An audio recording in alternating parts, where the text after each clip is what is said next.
사랑하는 여러분, 우리는 성도로서 하나님의 부르심을 받아서 부르심을 받은 것에 합당하게 행하라, 이렇게 권면받았죠.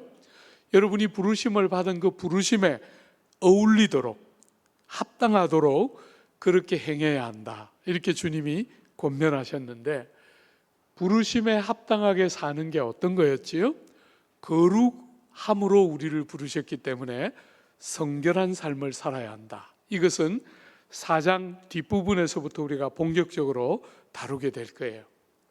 사랑하는 여러분, 우리가 지난주에 보고 오늘 또 보게 되는 부르심을 받은 일에 합당한 삶, 무엇이었습니까? 성령이 하나 되게 하신 것을 힘써 지키는 것이에요.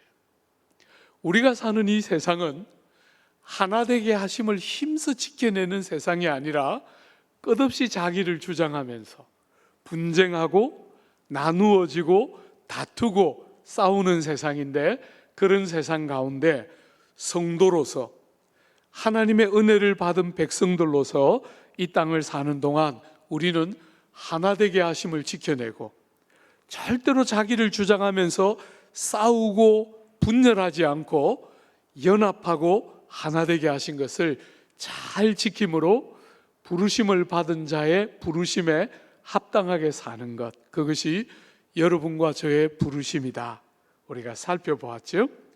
오늘은 여러분이 4절부터 우리가 6절까지 볼 때 하나라, 하나다 하는 말이 7번이나 반복되고 있어요. 우리가 왜 하나됨을 힘써 지켜야 하는지 이유를 보여주고 있습니다. 그죠? 하나되고 분쟁하지 않으면 평화롭게 잘 지낼 수 있기 때문에, 물론 그것도 완전히 배제할 수 있는 것은 아니지만, 오늘 본문은 우리에게 이렇게 우리가 하나 될 때 하나님의 삼위 하나님이 한 분이신 것이 선명하게 드러나고, 여러분과 제가 하나됨을 힘써 지켜낼 때 우리가 고백하는 진리가 꿈틀거리면서 드러나고 밝혀지기 때문에 여러분과 제가 하나됨을 힘써 지켜야 한다, 이렇게 말하고 있는 것이지요. 한번 볼까요? 오늘은 우리가 4절 한 절만 볼 텐데, 그 4절 한 절에는 우리가 한 몸 되게 하심을 힘써 지켜야 하는 3가지 이유가 등장하고 있어요. 제일 먼저 4절에 보면 몸이 하나이기 때문에, 여러분과 제가 하나의 몸에 속해 있기 때문에 하나 되게 하심을 힘써 지켜야 한다, 이렇게 말했어요. 여러분, 성경은 교회를 2가지 대표적인 방식으로 자주 소개하는데, 하나는 주님이 거하시는 성전, 이렇게 표현하거나 오늘 본문에 있는 것처럼 몸으로 표현할 때가 많죠. 그죠? 주님이 거하시는 성전, 이렇게 말할 때 그 교회는 하나님의 임재가 있는, 하나님의 내주하심이 있는 공동체라는 것을 강조하는 것이죠. 오늘 본문처럼 교회가 한 몸이다, 이렇게 말할 때는 뭘 강조하기 위한 것일까요? 교회라는 것은 그리스도 안에서 참 신비롭고 참된 연합과 통일이 있는 유기체적인 공동체다. 몸처럼 여러분의 이 몸은 눈으로, 코로, 입으로, 귀로, 손발로 구성되어 있는데, 이런 것들이 그냥 붙어 있지 않고 유기적으로 서로 연결되어 있어요. 뗄래야 뗄 수 없이 서로에게 깊이 의존하면서 서로에게 깊이 영향을 주고받으면서 연결되어 있는, 유기적인 연결되어 있는 하나인 공동체, 그것이 교회라는 것이에요. 여러분이 교회를 몸으로 표현할 때 또 하나 중요한 것은 머리이신 예수님을 대표하는 것이 몸이지요. 교회는 예수께서 정말 이 땅에 오셨고 예수께서 우리의 구주이심을 표현하고 드러내고 증거하는, 주님을 나타내는 가장 중요한 도구가 교회예요. 그죠? 주님의 몸입니다.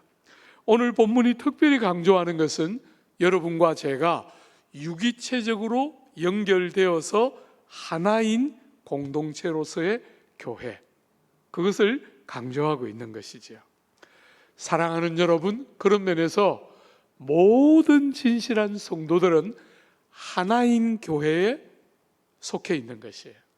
우리는 남서울교회에 속해 있지만 남서울교회를 통해서 더 큰 본질적인 교회인 한 교회에 속해 있어요. 교회는 하나입니다. 사랑하는 여러분, 지역이 다르고 나라가 다르고 문화가 다르고 언어가 달라도 교회는 하나밖에 없어요. 이 교회에 속해 있지 않은 자는 아무도 성도가 아닙니다. 모든 진실한 성도들은 전부 모든 차이를 넘어서서 하나인 교회에 속해 있어요. 아브라함부터 아담부터 모세와 다윗에 거쳐서 여러분 초대교회 성도들에게 이르기까지, 종교개혁 선배들과 오늘 우리들에 이르기까지 모든 진실한 성도는 그리스도 안에서 몸인 한 교회에 속해 있는 것이에요. 사랑하는 여러분, 여러분과 제가 남서울이라는 이 몸된 교회 안에 속해 있기 때문에 자꾸 남서울만 생각하면 안 됩니다. 남서울 교회는 그 하나인 교회 안에 부분으로 속해 있는 지역교회예요. 여러분은 이 지역교회를 통해서 하나님을 예배하고 지역교회를 통해서 이웃들을 봉사하고 있지만 여러분들은 더 본질적이고 하나인 큰 교회의 한 식구임을 절대로 잊어서는 안 돼요. 우리는 한 몸이에요. 사랑하는 여러분, 우리가 2-3주 후에 이 주제를 더 본격적으로 다루겠지만 교회가 하나다 이렇게 말할 때 절대로 오해하면 안 되는 것이 모두가 똑같다 이런 뜻이 아니에요. 여러분이 보시는 것처럼 너무 다르지 않습니까? 생김새도 다르고 개성도 다르고 삶을 바라보는 방식과 눈도 다른데도 우리는 하나예요. 어느 정도로 다르냐면 외관과 기능들이 너무 달라서 이게 어떻게 한 몸일까 싶은데도 희한하게 정말 서로가 서로에게 깊이 의존되어 있고 혼자로서는 도무지 몸이 될 수 없는 서로가 깊이 연결되어 의존되어 있는 유기적인 공동체가 교회예요. 너무나 다르지만 우리는 그리스도 안에서 각자 하나님이 주신 자신에게 맡기신 독특한 역할을 통해 공동체의 한 몸에 기여하는 함께 연합되어 있는 공동체예요. 사랑하는 여러분, 몸 안에 속해 있기는 한데 몸의 질서를 순종하지 않거나 몸의 요구와 명령에 불순종하는 것, 그게 뭘까요? 그게 여러분이 잘 아는 종량이에요. 종량. 우리 몸 안에 있으면서도 몸의 질서를 거스르고 몸의 요구와 명령을 순종하지 않는 것이 종량이고, 그 종량 중에서 너무나 광범위하게 나쁜 영향을 미치는 종량을 우리는 악성 종량이라고 부르는데 그게 암이지요. 암. 여러분, 암은 다른 게 아니에요. 우리의 생명을 이렇게 치명적으로 손상을 끼치는 암은 뭐냐면 몸에 속해 있지만 몸의 명령을 받거나 몸의 요구를 순종하지 않고 몸의 질서를 따르지 않는 것이 암이에요. 암.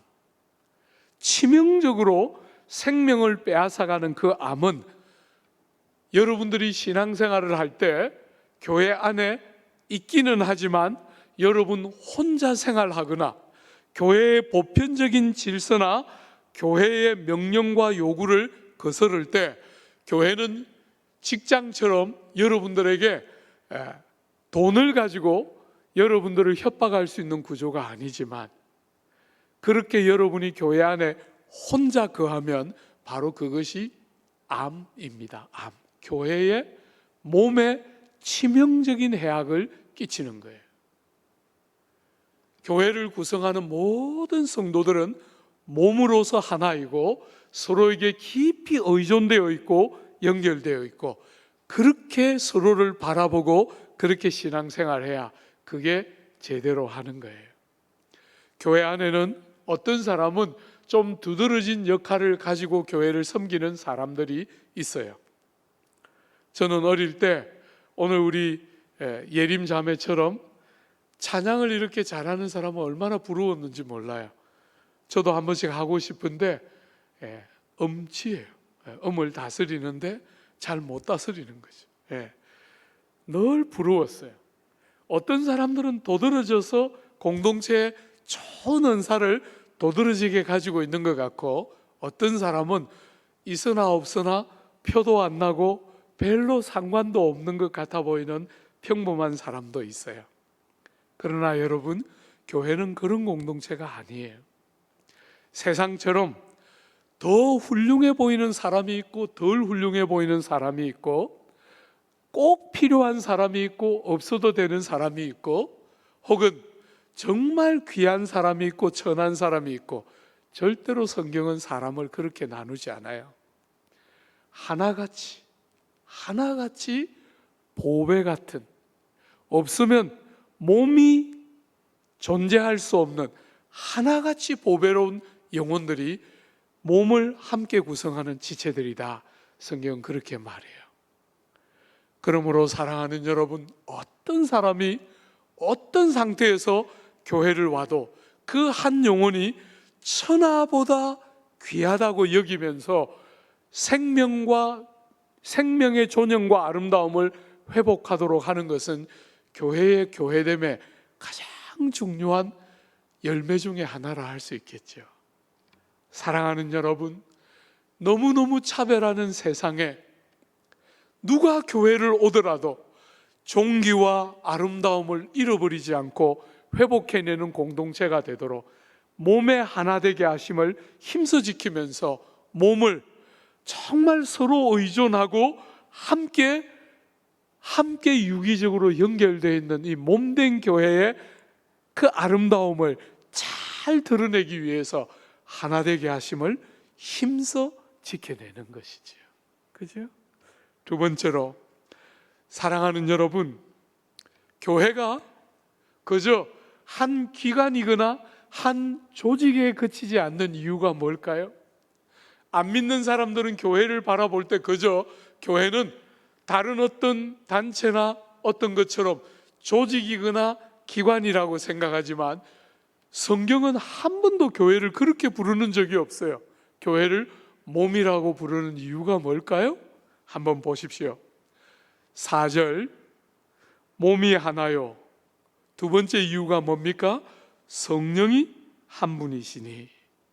사랑하는 여러분, 교회가 조직이거나 기관에 불과하지 않고 교회가 몸일 수 있는 이유가 뭘까요? 성령님이 역사하시기 때문에 교회가 몸으로 함께 연합되는 거죠. 그래서 어떤 학자들은 진정한 의미에서 신약적인 의미의 교회의 출발은 오순절 사건에서부터 일어났다. 여러분, 오순절 사건에 성령이 물붓듯이 부어지자 성령님이 오시면서 성도가 그냥 개체로 존재하지 않고 연합되어 한 몸으로 존재하기 시작하는 것은 오순절에 성령이 임하시면서, 이 연합이라는 것이 그저 형식에 불과한 게 아니라, 그저 교리에 불과한 게 아니라 실제로 존재하게 한 것은 성령의 물붓듯이 부어지는 오순절 사건으로부터 시작되기 때문에, 어떤 학자들은 신약적인 개념으로 교회의 출발은 오순절 사건이다, 이렇게 말하기를 좋아했어요. 주 안에 사랑하는 여러분, 제가 이렇게 목회를 하면서 많은 사람들을 대해보면 사람들이 드러내놓고 말은 안 하지만 다 마음속으로 이렇게 생각하는 게 보여요.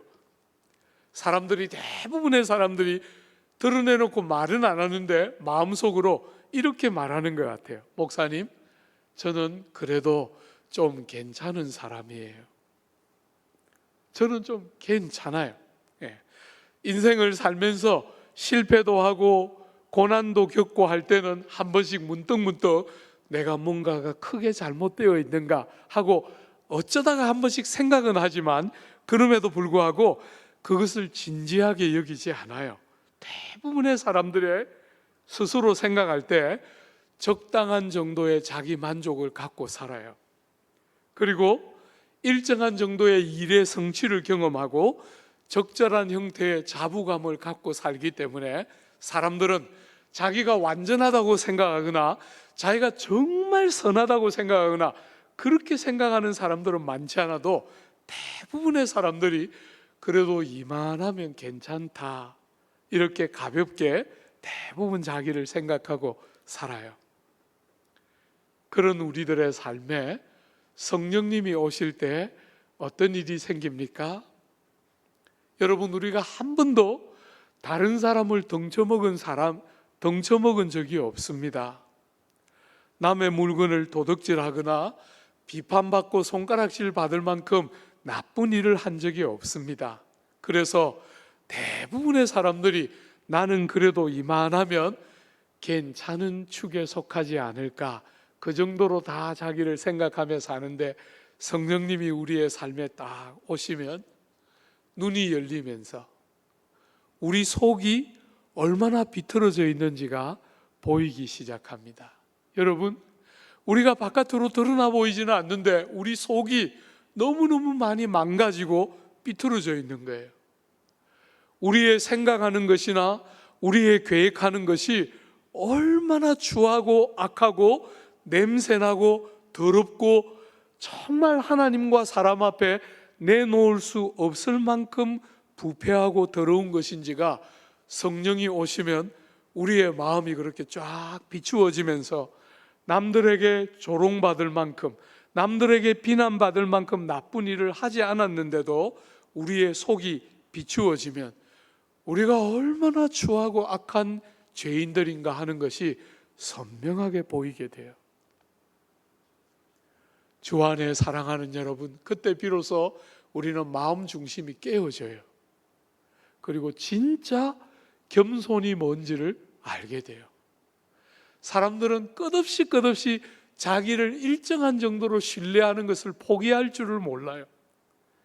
일정한 정도로 신뢰해요. 자기가 완전히 선하다고 믿는 사람은 아무도 없지만 그래도 이만하면 괜찮다, 다 일정한 정도의 신뢰를 갖고 사는데, 그런 우리를 속을 이렇게 쫙 비추어서 보여주시면 자기에 대한 헛된 신화가 확 무너지면서 우리 속에 깨어지고 낮은 마음이 비로소 생기게 되고, 그런 상태에서 성령께서, 예수께서 우리를 위하여 이 땅에 오셔서 우리를 위하여 십자가를 대신 지시고 돌아가신 그 진리를 우리의 영혼에 비추어 주실 때 비로소 생명에 이르는 믿음이 생기게 돼요. 정말 예수님이 아니면 내 이 악하고 추한 죄가 감추어지거나 용서받을 수 없다는 사실이 깨달아지고 주님을 마음을 다해 의지하고 영접함으로 그 사람의 영혼이 지금까지와 다른 새 사람으로 거듭나는 역사가 일어나게 돼요. 여러분, 기독교는 한 번도 사람들에게 이것저것을 고치라고 말하지 않아요. 여러분의 삶에 어떤 것을 고치도록 권면하지만 그 모든 권면은 여러분이 새 사람이 되고 나서 주어지고 있는 것이지, 여러분들이 신앙생활을 한다는 것은 여러분들이 새로운 피조물로 드러나서 그 피조물에 걸맞도록 살라는 권면을 하는 것이지, 여러분이 이것을 고치고 저것을 바꾸면 신앙인이 된다고 절대로 말하지 않아요. 그건 불가능한 일이에요. 사람들이 이것을 바꾸고 저것을 고치는 것은 여러분이 거듭나서 새로운 피조물이 되지 않으면, 성령의 도움을 경험하지 않으면 아무도 바꾸고 고칠 수가 없다. 이게 성경이 가르치고 있는 교훈이에요. 오늘 사랑하는 여러분, 그렇게 여러분의 삶이 새로운 생명이 경험되기 시작하면 그때부터 여러분의 삶에 진정한 변화가 일어나게 되는데, 왜냐하면 성령께서 간섭하시고 성령께서 여러분의 삶에 개입하시기 시작하면서 우리의 삶에 참된 변화가 일어나기 시작해요. 우리가 누군가를 진심으로 사랑하고 싶은데 안 되잖아요. 그죠? 참 안 돼요. 누군가를 진심으로 사랑하고 싶을 때 해보려고 하면 너무너무 안 돼요. 그럴 때 성령이 우리를 도와주셔요. 그죠? 교회를 사랑하는 마음으로 섬기고 싶은데 너무나 능력이 없고 너무나 힘이 없다는 것을 깨닫고 아파하는 우리에게 성령께서 은사를 주세요. 은사. 교회를 섬기고 교회를 풍성하게 할 수 있는 은사를 성령님이 우리에게 주시지요. 사랑하는 여러분, 그렇게 하나님의 성령이 우리에게 간섭하시고 개입하시면서 은사를 주시니까 그 은사를 가지고 지체들을 섬기고 공동체를 잘 섬기다 보니까 풍성한 열매들이 맺혀지게 되죠. 사랑하는 여러분, 성령 하나님이 한 분이시기 때문에 그런 일을 하시는 분이 우리 안에서 새 생명을 주시고 우리를 그렇게 은사를 주시면서 열매를 맺게 하시기 때문에 그런 모든 진실한 성도들은 하나 되게 하심을 힘써서 지켜내면서 공동체를 소중하게 여기는 것이죠. 여러분, 흔히 우리가 이런 표현을 쓰지 않습니까? 교회가 죽었다, 교회가 살았다, 이런 표현을 쓰는데 교회가 죽었다 하는 죽었다와 살았다 할 때의 살았다의 기준이 뭡니까? 뭐가 살아있는 교회이고 뭐가 죽어있는 교회지요? 살아있는 교회의 핵심은 성령의 간섭하심과 역사하심이 있는 것이지요. 사랑하는 여러분, 요한계시록에 나오는 4대 교회처럼 교회가 예배도 드리고 전통도 가지고 있고 습관도 있고 이런저런 일을 꾸준히 하고 있는데 여전히 살았다는 이름은 있는데 죽었다라고 말씀하신 이유가 뭐지요? 성령이 그 백성들을 찾아오셔서 간섭하시고 그 마음 중심을 바꾸어 내시고 역사하시고 일하시는 표가 있으면 그것은 정말 살아있는 교회지요. 여러분, 예배도 드리고 뭔가 꾸준히 종교적인 일들이 일어나는 것 같지만 그 안에 성령의 간섭하심과 역사하심이 없으면 그것이 죽은 교회지요. 전통도 있고 관습을 따라 이런저런 일들을 하지만 성령의 역사가 없으면 그건 죽은 교회지. 담임 목사로서 여러분들을 예배로 섬길 때마다 제가 뭘 제일 원하겠습니까? 제가 뭘 제일 많이 기도하겠습니까? 여러분들이 모처럼의 휴일을 맞으면서 늦은 시간까지 주무시고 쉼을 취할 때 저는 토요일이든 주일이든 아침에 4시 20분, 5시 20분에 일어나게 돼요. 왜요? 여러분을 섬기기 전에 와서 기도하고 싶어서, 먼저 와서 기도하고 싶어서 아침에 늘 하던 새벽 기도 시간에 또 일어나게 돼요. 주일도. 뭐 때문에요? 하나의 소원이에요. 여러분들이 와서 예배를 드릴 때 하나님을 경험하게 되기를, 여러분의 마음을 위로하는 한편의 설교를 듣고 가는 게 아니라 여러분이 세상을 살 용기를 얻고 가는 것이 핵심이 아니라 하나님이 정말 살아계신 하나님을 경험하고 만나고 가는 것이 너무너무 간절한 소원이고 그 일을 성령께서 여러분들에게 행해 주시는 것이기 때문에 간절히 기도하고 소원하게 돼요.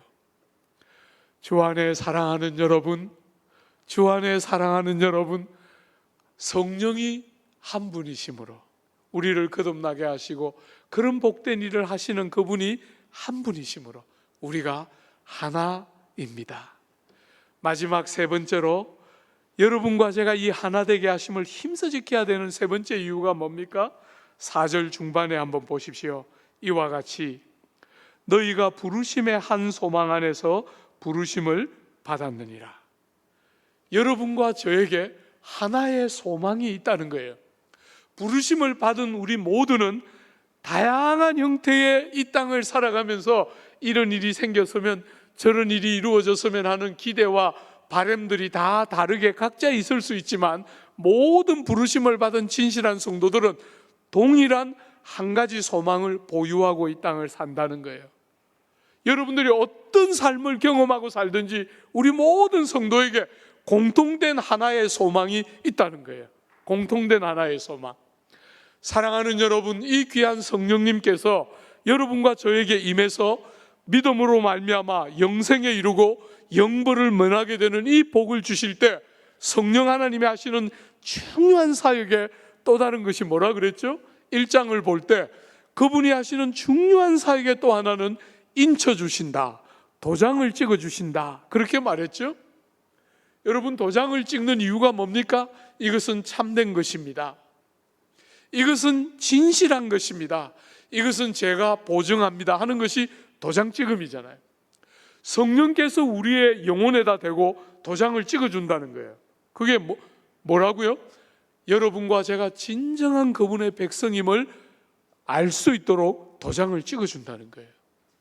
여러분, 어떤 사람이 신앙생활을 하면서 영생에 대한 이야기를 하고 죽음 이후의 세계에 대한 이야기를 할 때 어떤 사람들이 이야기해요. 목사님, 죽지 않았는데, 가보지 않았는데 어떻게 합니까? 기독교는 그렇게 말하지 않습니다. 가보지 않았는데, 아직 죽지 않았는데, 경험하지 않았는데 안다는 거예요. 왜요? 성령께서 여러분과 저의 영혼에다가 도장을 찍어주시는 일을 하시기 때문에 여러분이 경험하지 않아도, 죽어서 저 나라에 가보지 않아도 여러분이 지금 어느 쪽에 속해 있는지 분별할 수 있다는 거예요. 사랑하는 여러분, 모든 거듭난 진실한 성도들에게는 하나님의 자녀가 되어서 하나님의 모든 소유가 우리의 기업에 되는 영광이 있는데, 그 놀라운 기업을, 우리가 얻게 될 그 놀라운 기업을 성령께서 이 땅을 사는 여러분과 저에게 보증하심으로, 그 기업을 일부를 우리가 경험하게 하심으로 우리를 기다리고 있는 기업의 영광의 풍성과 부요가 어떤 것인지를 알도록 우리에게 보증하시는 것이 성령이 하시는 거라는 거예요. 그 연장선에서 사랑하는 여러분, 모든 진실한 성도들은 한 가지의 동일한 소망을 가지고 있다는 거예요. 그게 뭡니까?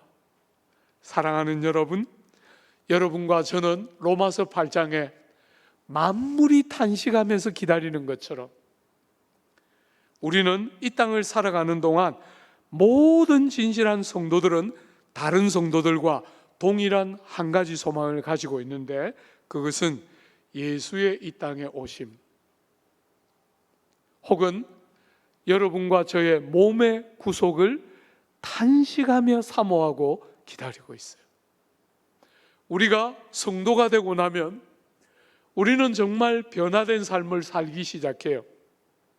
완전하지 않지만, 여러 가지 많은 한계와 제한이 있지만 변화된 삶을 살기 시작해요.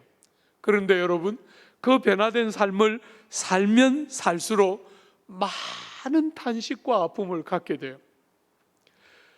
여러분이 그냥 적당히 살 때는, 예수 믿는 사람이 그저 윤리적이고 도덕적으로 조금 착하고 조금 정직하면 되는 것처럼 생각하고 그냥 그렇게 적절히 살 때는 그런 눈물과 탄식이 뭔지를 모르는데, 어느 순간부터 은혜를 받아서 말씀이 가르치는 대로, 주님이 정말 우리를 부르신 대로 살고 싶은 마음의 소원이 생기게 되면 여러분 속에 깊은 탄식과 아픔이 생기게 돼요. 왜요?